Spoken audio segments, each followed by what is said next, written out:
Welcome back, athletes, coaches. Michael Hughes here, CEO of Gymnazo EDU. If you've been taught to use a kettlebell primarily to just do this, a rope for just doing this, a stick for just doing this,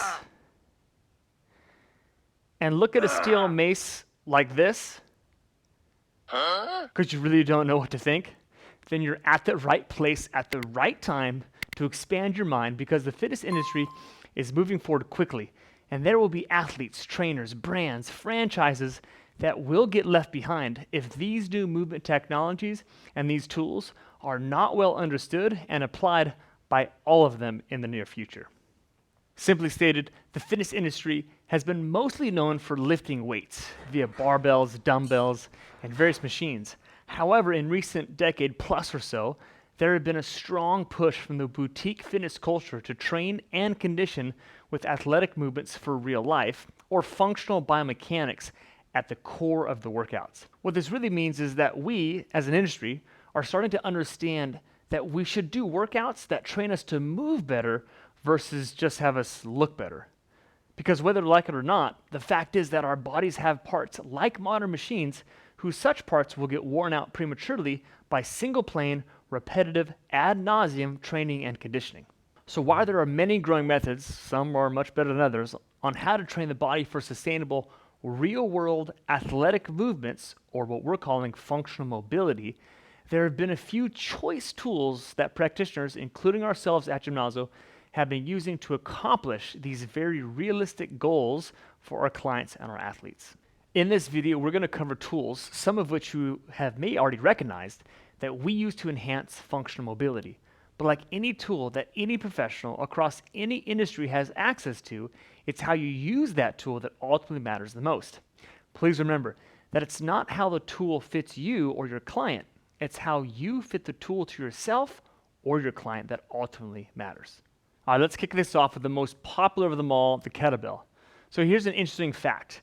Kettlebells date back to like 1704 in ancient Russia, where they were used as counterweights to measure goods in local markets of farming villages. No joke.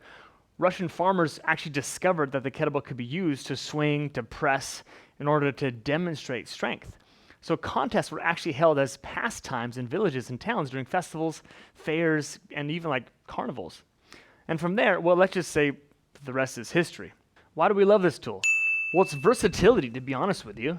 You know, this thing is amazing for 3D strength, mobility, endurance, and the applications are incredible. Since our body's functional strength is mostly driven from hands holding on to something unilaterally, or having our feet have the capacity to move in open space or locomote, the kettlebell allows us to replicate that 3D space. The only thing that hinders functionality, honestly, is our limit of our imagination of movement as it applies to the human needs and human wants. It's an amazing, amazing tool. How we use the kettlebell is far from just doing a double hand grip with a sagittal plane hip hinge swing. I know that is what many conventional strength coaches think that the kettlebell is best suited for, but that would be like saying the iPhone is best suited for making phone calls. And we all know that the iPhone can do way more than that. So check out this demo reel of how you can scale the use of a kettlebell for your functional mobility needs. And on a side note, before we move on, if you're watching this video around the time that it was posted, October 2022, Gymnazo is hosting Steve Cotter for a virtual and in-person kettlebell workshop, again on October 8th, 2022. If you want to learn from the godfather himself of kettlebells, check out the link in the description to train and learn from Steve directly.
Let's move on to our next tool, a steel mace. A bit of history on this sucker. The mace could well be one of the oldest weapons in history. Honestly, the ancient stone mace dates back to the last Stone Age, about some 50,000 years ago. Now, not as far back in time, Hindu warriors would train with a heavier mace made of thick bamboo and a stone that was lashed on top to increase their strength and hone their fighting skills. Now, the mace is still used by wrestlers in northern India and southern Pakistan, and as you likely know, is widely used in the movement training world and, of course, by us at Gymnazo. Why do we love this tool for mobility? The mace is a unique tool because of its imbalance. There are few tools in the industry that represent this quality of weight on one side but not on the other side. However, again, life as an athlete is vastly imbalanced, and that's what makes this mace so special. The realness of the mass and the potential momentum is just like the sports we play, just like the chores we do around the house or in the garden, and actually how we've been doing manual labor since the dawn of time. Here are a few examples of how you can scale the use of this mace for functional mobility.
Now let's talk about the RMT rope, or the rotational movement training rope. This simple yet effective tool was adopted, or relatively speaking, invented by David Weck back in the early 2000s. He was at a fitness seminar and saw a legendary jump roper, Buddy Lee, showcase some mind-blowing jump roping skills. Like, if you haven't seen this guy, he's incredible. What he noticed was how much Buddy Lee was using the rope to actually throw himself to either side of his body, causing that rotational motion in his trunk, and then how much his lower body was free to move in open space at the same time. So when Weck got back to San Diego, he set himself a 30-day goal to apply this unique tool and its rotational capacity application to dial in how he could do it. But the key was he was never going to actually jump the rope. He just wanted to see how it could be incorporated through just the arms only, not the feet. It's actually a really cool story. If you want to learn more about it, you can find that video right up here, pinned. We love this tool for mobility because it forces your body to train with fluidity, continuity, balance, and timing. It trains the dominant and non-dominant side of the body with super high volume, minimal impact on joints, and in very little time, because there's so many reps that just happen and happen and happen. This tool coordinates with the core's fundamental patterns through both the hands and the feet as you move through it. And what makes it the most powerful is that how it can be applied to gait or running biomechanics. And just in case you weren't aware, if we can improve that skill set alone in any athlete, then they're going to be very well set up for success for their functional mobility. Check out a few examples of how you can scale this use of the RMT rope for functional mobility.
The last tool is a stick by Stick Mobility.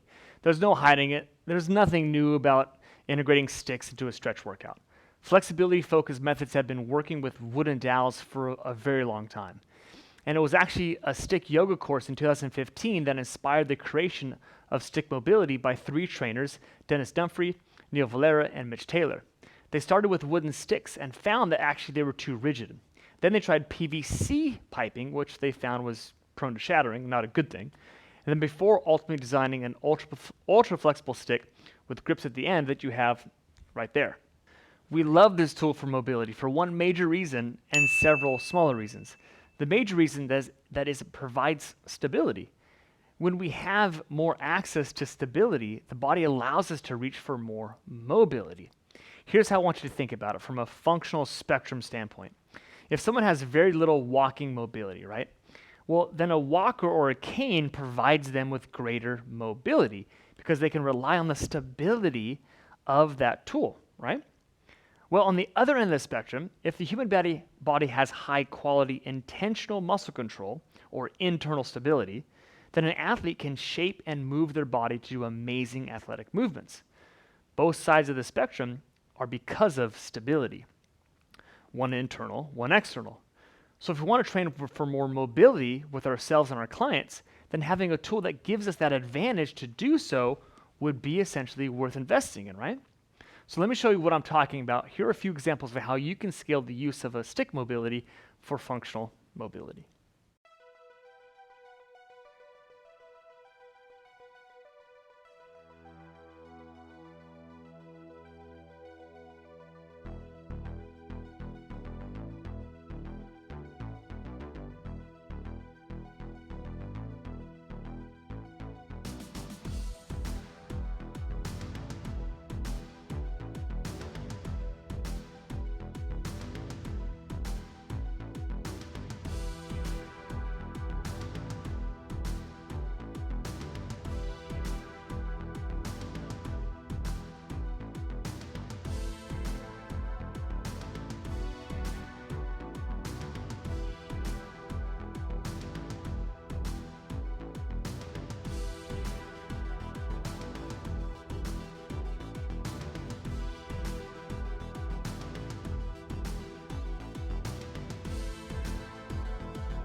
All right, thanks for joining me for this dive into training for more mobility and some of the tools we use to guide our clients to greater pain-free and high performance skills and results. If you found some of these tools especially interesting, check out the video description area. We have a few of our friends and their links to their Instagram accounts. If you want to dive deeper into how we intentionally program for any of these tools, please let us know in the comments below. Till the next time, cheers.